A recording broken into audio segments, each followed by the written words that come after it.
Hi there, and welcome back to Point Serve. This is the podcast from Cross Point Church in Beckley, West Virginia, and I'm so glad that you have decided to join me today.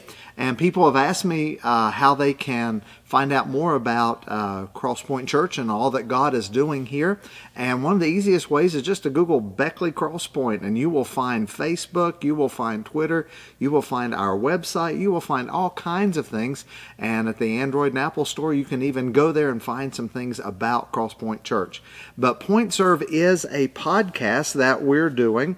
And let me take just a quick minute to let you know exactly what we're hoping to accomplish with another podcast. People say, why one more podcast? Well, we want to give you practical steps, practical advice as a Christian leader, as a Christ follower, whether you are operating in the secular or the sacred. If you are in a leadership position, we are hoping to be able to pour into you ways to be a servant leader, which is different than a lot of the leadership things that we see in and around our world. And as church leaders, as marketplace leaders, God has called us to be able to be a part of what He is doing and to be salt and to be light no matter where we find ourselves. And we want to help you do a better job with that. And what we've started working with are servant leadership characteristics.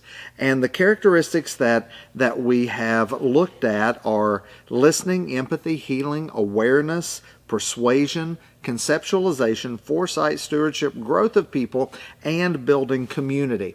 Now with that, last time we talked about listening. And what we said about listening was Tom Schroeder, he shared some things with us. And he said, if you want to be an active listener, someone who is actively engaged with people that you are leading and you are wanting to connect with them, make good eye contact, teach your mind to focus, try not to interrupt.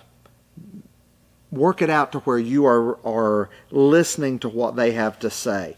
And sometimes interrupting is difficult because you want to add something, you want to interject at that moment.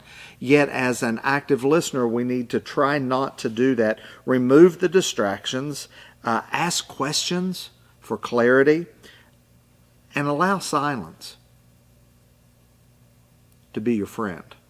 Allow silence to be something that allows you as the leader to understand, to hear, to give them the opportunity to be able to say it a little bit better. And then try not to feed or forge a solution. Help them to do that. Now, when it comes to that type of listening, what do we gain by that? How does that work for us to be able to help someone in that process? Well, the first thing that it does is it builds a caring relationship.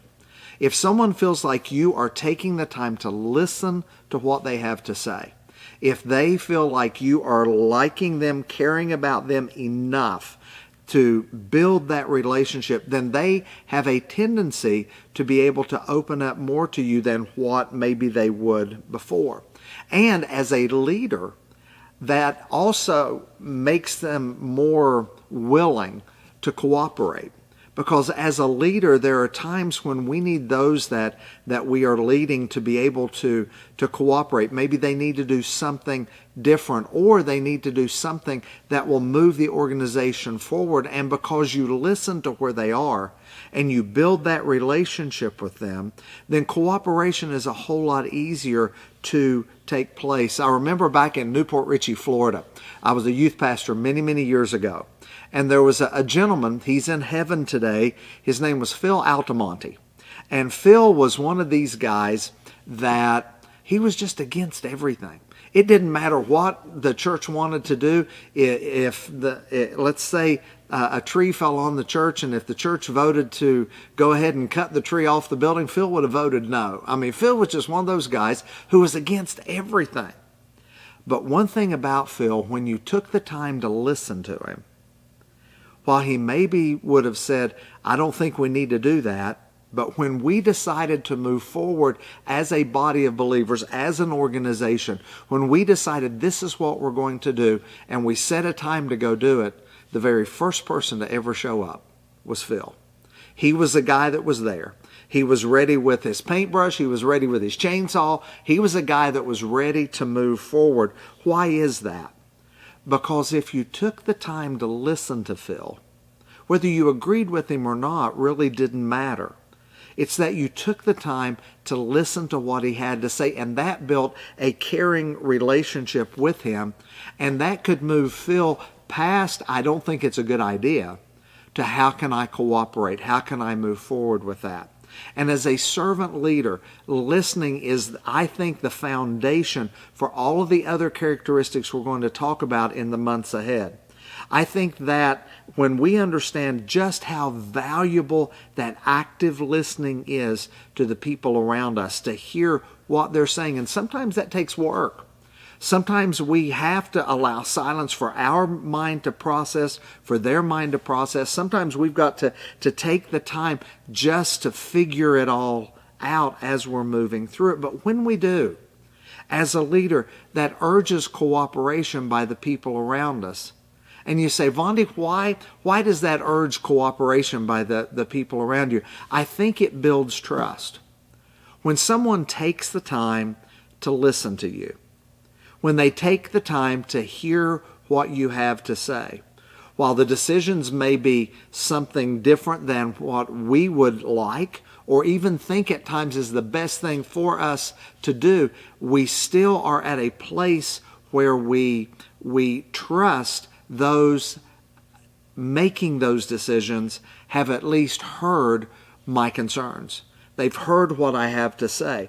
They've heard what I'm thinking and processing. And sometimes in that hearing, the person who has the concern suddenly realizes that maybe that concern is unfounded. Maybe that concern isn't the way that I thought it was, or the way that I looked at it. It may not be all that I'm expecting. Had a man in the life of Cross Point many years ago by the name of Don Page. And Don was one of the most creative guys I've ever known in my life. Literally, the design of the current campus main building here at Cross Point, Don is the designer of it. He laid it out, had an architect take and draw the necessary things that we needed when we were building the building, but Don was the brainchild behind it.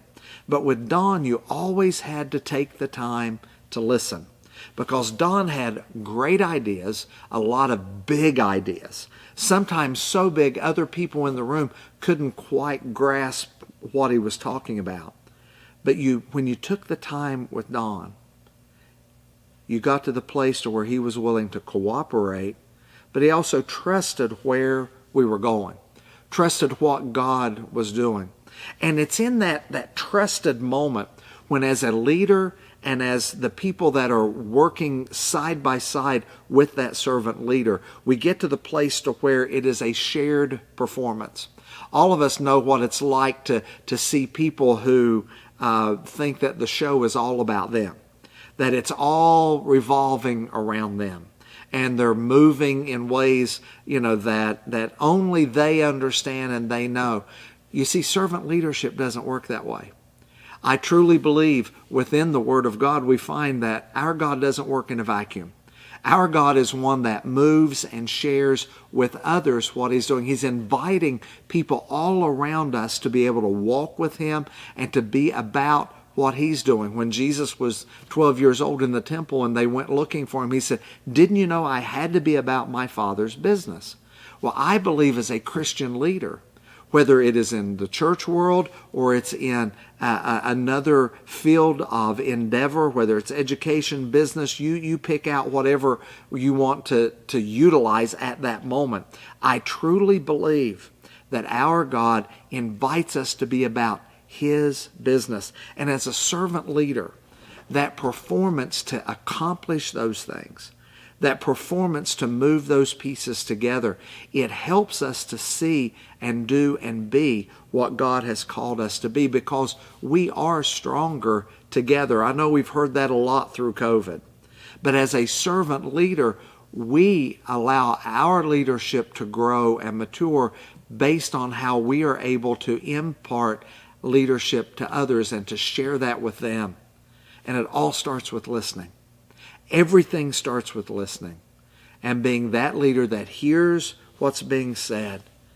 We build trust, cooperation, and then together we share in the performance of the organization and what God is doing inside of us, with us, and through us to reach the world.